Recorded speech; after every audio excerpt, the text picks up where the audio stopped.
नमस्कार, आइए जानते हैं देश दुनिया की तमाम बड़ी खबरें। लेकिन उससे पहले आप इस वीडियो को दुनिया के किस जगह से देख रहे हैं हमें कमेंट में जरूर बताएं। और अभी तक आपने इस वीडियो को लाइक नहीं किया तो लाइक करके चैनल को सब्सक्राइब कर लें। तो चलिए खबर की ओर बढ़ते हैं। पीएम मोदी ने उड़ीसा दौरे पर लगभग 600 करोड़ की परियोजनाओं का उद्घाटन किया। युवाओं ने स्वागत कर नई दिशा की सराहना। मोदी बोले, Bharat global telecom manufacturing hub बनने की ओर अग्रसर है। तमिलनाडु क्रूर में अभिनेता से नेता बने विजय की चुनावी रैली में भगदड़ मचने से बड़ा हादसा हुआ। 36 लोगों की मौत, जिनमें बच्चे और महिलाएं शामिल। गृह मंत्रालय ने राज्य सरकार से रिपोर्ट मांगी। रिपोर्ट के मुताबिक जीएसटी लागू होने के बाद चावल, गेहूं, चीनी जैसी जरूरी वस्तुओं के दामों में नरमी आई है। खाद्य तेलों में भी हल्की गिरावट और मामूली बढ़त का सिलसिला जारी है। दोस्तों, खबर है कि 2024 से 25 में आगरा का ताजमहल बना भारत का पहला पर्यटन स्थल। लाखों सैलानी पहुंचे कोणार्क सूर्य मंदिर और कुतुब मीनार, क्रमशः दूसरे व तीसरे स्थान पर रहे।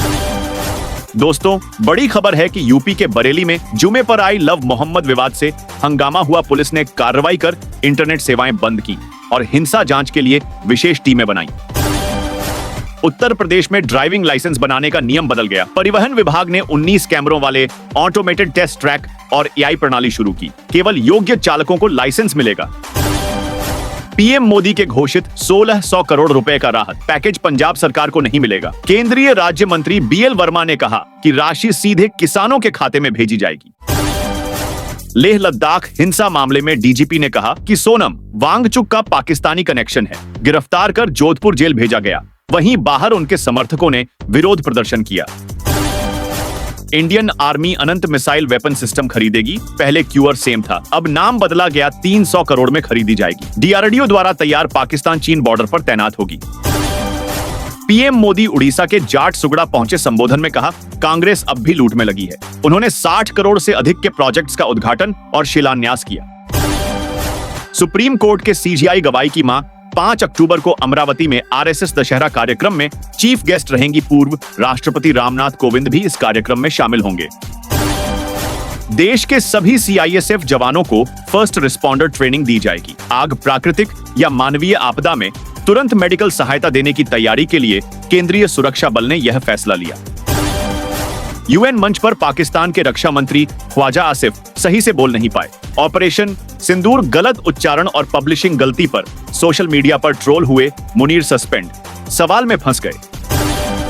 बांग्लादेश में प्रवासियों ने यूनुस को पाकिस्तानी करार देते हुए कहा, वापस जाओ। हिंदू अल्पसंख्यकों पर अत्याचार और नवरात्रि फंक्शन में हमले, विरोध व तोड़फोड़ की घटनाएं सामने आई। पश्चिम बंगाल के दुर्गा पूजा पंडाल में ट्रंप को महिषासुर रूप में दिखाया गया। दुर्गा माता उन्हें मारते हुए दर्शाई गई।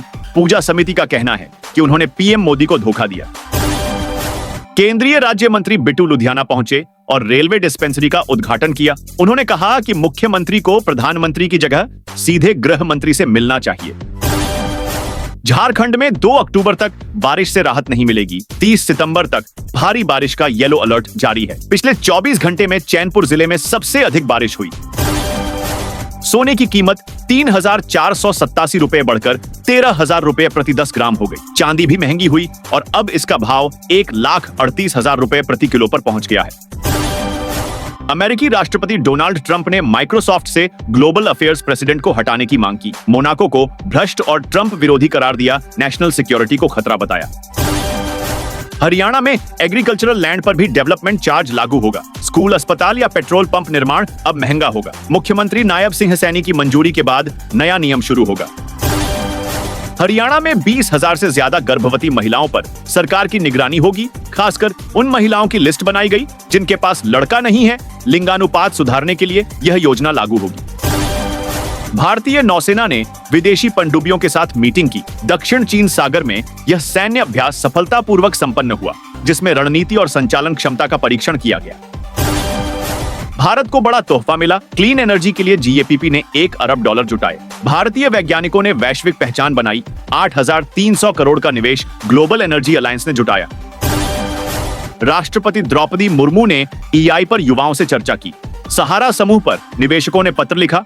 अडानी ग्रुप को परिसंपत्तियां भेजने पर पैसा जल्द लौटाने की मांग की।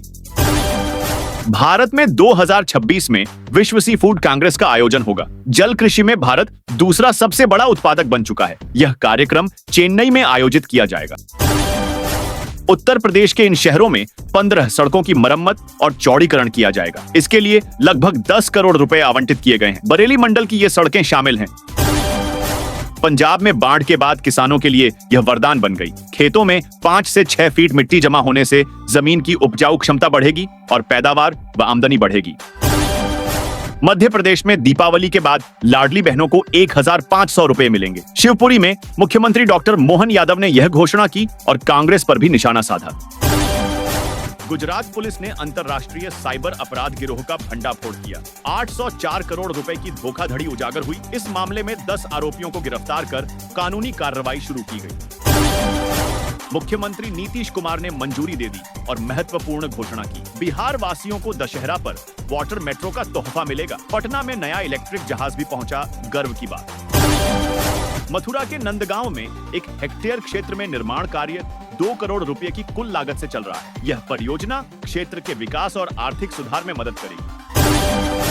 सरकारी बैंकों का लाभ बढ़ा है। पिछले 15 वर्षों में पहली बार आरण वितरण में सहकारी बैंक ने निजी बैंकों को पीछे छोड़कर तेजी दिखाई है। मध्य प्रदेश के रायसेन में आनंदम ग्रुप ने 400 लड़कियों के लिए भव्य कन्या भोज का आयोजन किया। यह कार्यक्रम समाज में समानता और कन्याओं के सम्मान को बढ़ावा देता है। 15 साल से लापता बीएसपी कर्मचारी की पत्नी को न्याय मिला। हाई कोर्ट ने कर्मचारी को मृत घोषित किया। पत्नी को सैलरी, पेंशन और ग्रेच्युटी मिलने के आदेश जारी किए गए हैं। प्रधानमंत्री नरेंद्र मोदी ने आईआईटी भिलाई का वर्चुअल तरीके से उद्घाटन किया। इस पहल से क्षेत्र में तकनीकी शिक्षा और नवाचार को बढ़ावा मिलेगा। छात्रों के लिए नए अवसर खुलेंगे। यूपी में लखनऊ, आगरा और गंगा एक्सप्रेसवे को जोड़ने के लिए 90 किलोमीटर लंबी लिंक रोड बनाई जाएगी। इससे कई लोगों को ट्रैफिक जाम से राहत मिलेगी।